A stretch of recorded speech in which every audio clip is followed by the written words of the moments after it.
C'est à Emmaüs El-Koubeb qu'a été célébrée la solennité de Saint Cléophas et de Saint Siméon, disciples qui reconnurent le ressuscité dans la fraction du pain.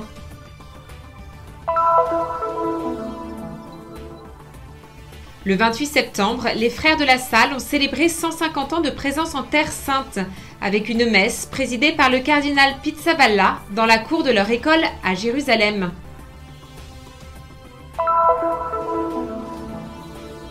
Avec les frères Pier Marco Luciano et Corrado Sica, un parcours à travers le cantique des créatures de Saint François pour redécouvrir le lien profond entre l'homme et la création et élever une louange à Dieu, bien suprême et éternel. Le 2 octobre, la communauté juive a célébré Yom Kippour, le jour de l'expiation. 25 heures de jeûne et de prière consacrées à l'introspection et au pardon.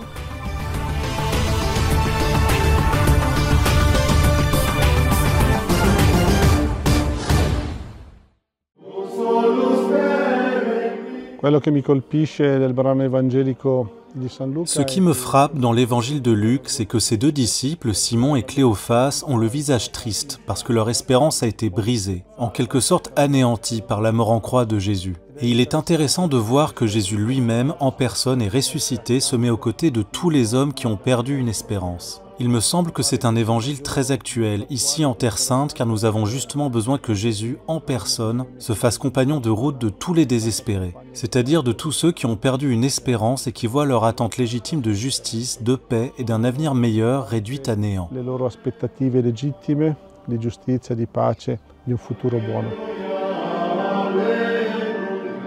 C'est précisément pour se rapprocher de la petite communauté d'Emmaüs El-Koubeb que les frères de la custodie de Terre Sainte sont venus célébrer la solennité de Saint Siméon et de Saint Cléophas, sur le lieu même où se trouvent les fondations de leur maison, vénérées au début de la liturgie. Un groupe de sœurs de différentes congrégations a participé à la messe aux côtés de la seule famille chrétienne de la ville. Sœur Nabia nous raconte qu'après de nombreuses années de service en Terre Sainte, elle part désormais en Tunisie pour entreprendre une nouvelle mission. Mi piace tanto questa festa, specialmente quando veniamo da Gerusalemme per cantare. J'aime beaucoup cette fête, surtout lorsque nous venons de Jérusalem pour chanter ici le lundi de Pâques. Cela me remplit de joie. J'espère être comme eux, diffuser l'Évangile, la parole du Seigneur, à ce peuple avec lequel je vis, et de consacrer mon temps à écouter, à aider et à faire ce que je peux. Que le Seigneur me donne sa grâce.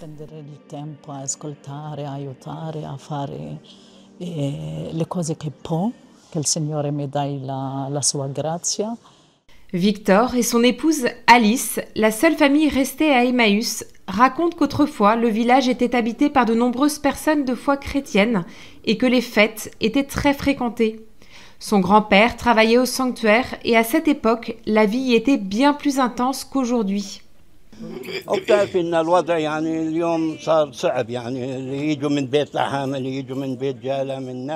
Aujourd'hui, la situation est difficile. Autrefois, les fidèles de Bethléem, de Beth-Jala, de Naplouse et de Jénine participaient à la messe ou à d'autres célébrations religieuses dans ce sanctuaire. Mais aujourd'hui, les checkpoints ont rendu tout cela beaucoup plus compliqué. Les relations sociales entre les personnes se sont affaiblies. La génération plus ancienne était plus attentive à la religion, à l'amour et à la paix. Aujourd'hui, rares sont ceux qui se battent vraiment pour ces valeurs, non seulement en Palestine, mais dans le monde entier. Bonne fête. Demandons à Dieu que l'amour et la paix puissent prévaloir dans ce pays.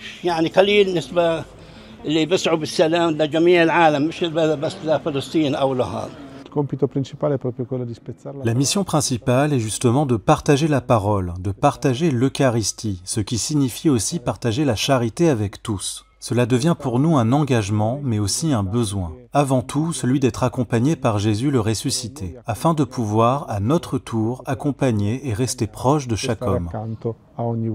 Un remerciement particulier va au frère Zahir Aboud, qui a été pendant 2 ans gardien du sanctuaire d'Emmaüs et qui entreprend maintenant une nouvelle obédience dans la paroisse latine d'Acre, avec un cœur de pasteur qui n'abandonne jamais son troupeau, même dans les moments difficiles.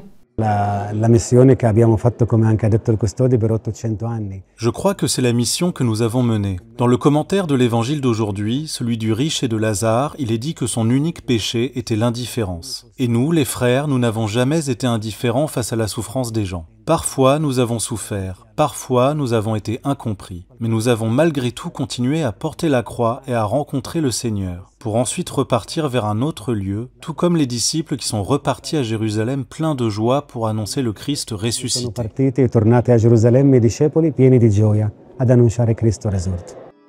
Les frères mineurs sont appelés à se faire proches de tous les hommes et de toutes les femmes, à l'image des disciples d'Emmaüs, pour annoncer le Christ ressuscité, en partageant le pain et la parole et en offrant espérance et vie.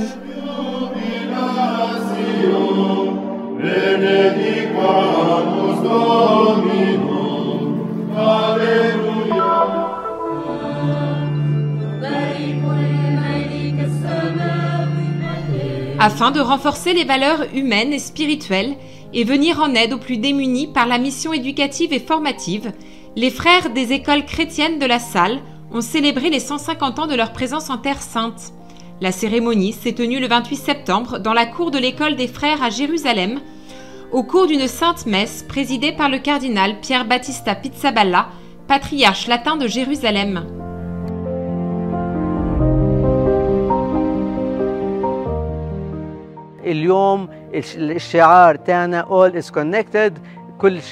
Notre devise aujourd'hui est « All is connected », tout est lié et interconnecté. Aujourd'hui, notre lien est avec les pauvres, les exclus, les personnes vulnérables, car nous croyons, comme le croyait Saint Jean-Baptiste de la Salle, qu'à travers l'éducation et l'instruction, il est possible de changer les choses. Un enfant peut passer de la pauvreté à une vie digne, car nous croyons que l'éducation est un droit pour tous. Et nous croyons que notre mission en tant que frères doit être et rester l'éducation des plus démunis.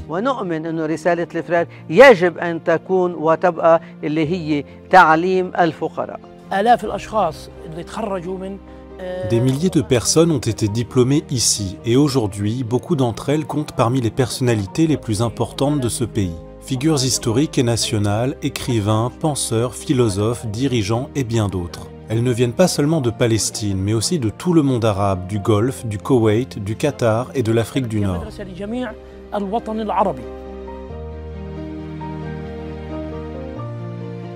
La mission des frères des écoles chrétiennes se poursuit aujourd'hui dans le même esprit que celui de leurs fondateurs. Leurs établissements, créés il y a plusieurs décennies à Jaffa, Bethléem, Nazareth, Haïfa, Beth Hanina, Amman et Jérusalem, accueillent près de 3000 élèves. Plus de 350 enseignants participent à cette mission, animés par la conviction que l'éducation est une vocation profondément humaine, capable de former les esprits et de semer des valeurs.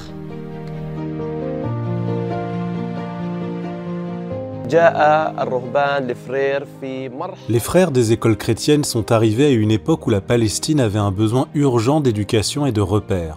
Dès le départ, l'école a porté de nombreux messages, le plus important étant la formation intégrale de la personne.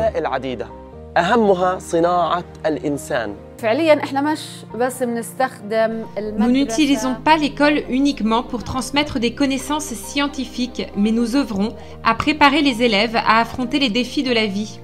Nous collaborons avec les familles, servons la communauté et contribuons à développer et enrichir la réflexion des étudiants.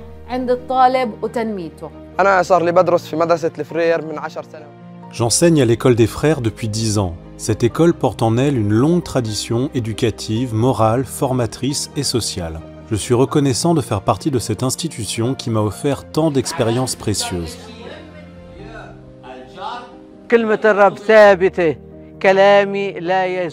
La parole du Seigneur est immuable, mes paroles ne passeront pas. L'Église demeure et les écoles des frères continuent d'offrir, de servir et d'éduquer les nouvelles générations dans la foi au service du Seigneur Jésus, afin de bâtir le royaume des cieux sur terre.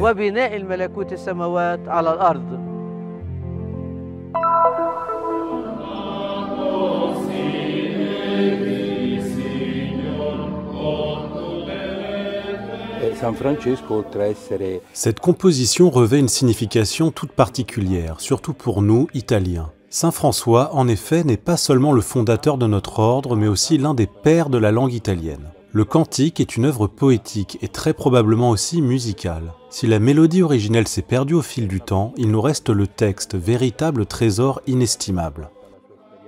Il y a un épisode au début de la vie de François qui marquera profondément toute son expérience spirituelle, sa rencontre avec l'évêque d'Assise. C'est là que, se dépouillant de tout, François prononce des paroles décisives. Dorénavant, je pourrais dire Notre Père qui est aux cieux, renonçant à appeler Père son Père terrestre Pierre de Bernardone. Ce geste fort et radical naît toutefois d'une profonde sensibilité. François, homme extrêmement attentif à la vie intérieure, développe une confiance immense en la paternité de Dieu. Et en tant que créature, il se rend progressivement compte qu'il n'est pas seul. Tout ce qui est sorti des mains de Dieu est créature et donc frères et sœurs. Dans le Cantique des créatures, nous découvrons un François qui a retrouvé, en un certain sens, l'innocence originelle. C'est un homme nouveau qui vit déjà ici sur terre un avant-goût de la gloire du paradis. Aujourd'hui, on parle beaucoup de la nature. Parfois, cependant, cette nature risque même de prendre la place de Dieu, jusqu'à devenir une sorte de divinité. Mais comment vivre en chrétien cette relation au monde ? Saint François, en réalité, ne parle jamais de nature, il parle toujours de création. Et ce choix de mots est essentiel. En disant création, il renvoie directement au Créateur. Dans la Vita Secunda, Thomas de Celano écrit que dans chaque œuvre, il louait l'artisan. Tout ce qu'il découvrait dans les créatures, il le rapportait au Créateur. Et dans le texte original, le terme utilisé n'est même pas créateur, mais faiseur. Autrement dit, celui qui les a faites. C'est une expression encore plus concrète qui renvoie directement à l'action de Dieu dans la réalité. Voilà le sens profond de ces 800 ans, que le Seigneur nous accorde des yeux capables de discerner les traces de sa présence, en toute personne et en toute chose. De cette conscience naissent la louange, la gratitude et la joie profonde de vivre sur cette terre, tout en sachant que nous sommes en marche vers quelque chose de plus grand. Car si ce qui est destiné à disparaître est déjà beau, combien plus beau et pleinement épanoui sera ce qui ne passera jamais.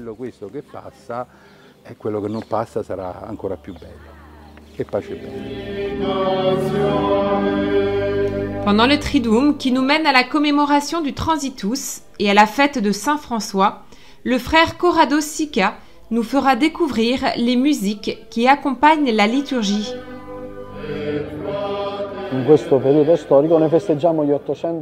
En cette période historique où nous célébrons les 800 ans du Cantique des créatures, nous présenterons également un chant qui illustre non seulement l'aspect littéraire de la pensée franciscaine, mais aussi le réseau de relations que François entretenait avec lui-même, avec les autres et avec Dieu. Ce sont précisément ces relations qui l'ont poussé à voir le positif dans la création. Nous, habituellement, nous nous arrêtons sur le négatif. Tempête, inondation, destruction, tremblement de terre, des événements qui nous effraient. François, lui, appelle tout frère et sœur, et même la mort, il l'appelle sœur. Cela ne signifie pas qu'il n'avait pas peur de la mort, mais qu'il était conscient qu'il faut coexister avec elle. Elle nous accompagne chaque jour. Alors, qu'est-ce qui nous protège de la peur de la mort? Le péché, ou plutôt la libération du péché. Le sens est que celui qui ne sera pas trouvé dans le péché vivra la mort avec plus de sérénité, car Dieu nous accueille avec cette joie qu'il souhaite déjà pour nous, chaque jour, ici sur terre. Saint François d'Assise compose le Cantique des créatures alors qu'il est déjà gravement malade. La vue défaillante, la fièvre élevée et le tourment des rats dans la pauvre cabane de foin qui l'abrite ne l'empêchent pas de trouver la force d'offrir à l'humanité ce chant extraordinaire d'amour au Père de toute la création.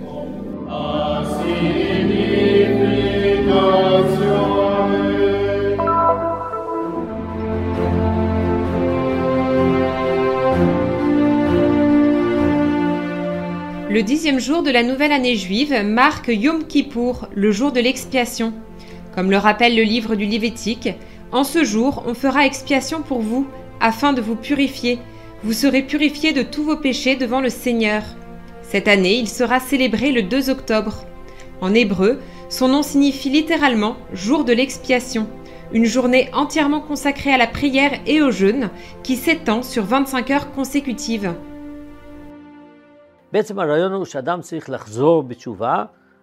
L'idée centrale est que l'homme a besoin de repentir et de corriger sa conduite. Le ciel n'accueille pas ta prière si tu es en conflit avec un autre juif ou avec qui que ce soit et que tu n'as pas demandé pardon. Avant tout, tu as besoin d'obtenir le pardon. En ce jour, nombreux sont les Juifs qui se drapent de blanc, vêtus d'habits semblables au linceul funéraire. Par ce geste, ils rappellent que la vie n'est qu'un passage, tout en manifestant une ressemblance avec les anges, symbole de pureté à laquelle invite cette journée. Toutes ces pratiques, comme s'abstenir de nourriture et de boissons, servent en réalité à permettre à la personne de se concentrer pendant 25 heures sur la prière, approfondissant le sens du repentir et de la demande de pardon. Dans la tradition chrétienne, nous avons le sacrement de la confession ou sacrement de la réconciliation. Chaque fois que les Juifs viennent me rencontrer, en tant que responsable du dialogue interreligieux, ils me demandent toujours ce qu'est le confessionnal. Qui reçoit les confessions et de quelle manière elles sont entendues. Pour le monde catholique, le jour le plus proche de Yom Kippour est le vendredi saint et le samedi saint, le jour où tous les péchés ont été pardonnés par le sacrifice du Christ. C'est un jour de silence. Yom Kippour vient d'achever les jours du repentir qui commencent peu avant le Nouvel An juif, lorsque, selon la tradition, est prononcé le jugement sur le destin de chaque homme pour l'année à venir. D'après l'enseignement juif, le jour de l'expiation constitue la dernière occasion de modifier ce destin, tant au niveau personnel que pour le peuple tout entier.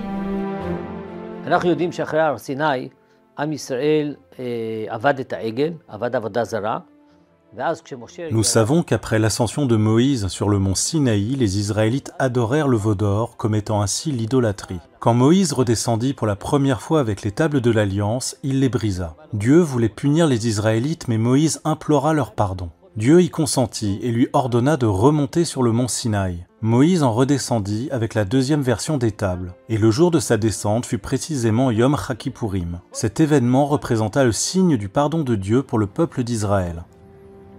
Le jour de l'expiation, la circulation des véhicules et les transports publics s'arrêtent. Les ports, les aéroports et toutes les activités commerciales sont fermées. Les émissions de radio et de télévision sont également interrompues. Lorsque les pèlerins se trouvent en Terre Sainte, ils doivent organiser leur journée avec précision. À Jérusalem, ils peuvent avoir besoin d'un moyen de transport. Tandis qu'en Galilée ou à Bethléem, il leur faudra rester sur place. Il n'est pas possible de se déplacer librement d'un lieu à l'autre. Le jour de l'expiation, l'examen de conscience et la réconciliation avec Dieu et avec le prochain commencent par un désir sincère. C'est cela, Yom Kippour, le jour où je repasse en revue l'année écoulée, je reconnais là où je dois m'améliorer. Et je comprends que même le simple désir de changer est déjà un bon début.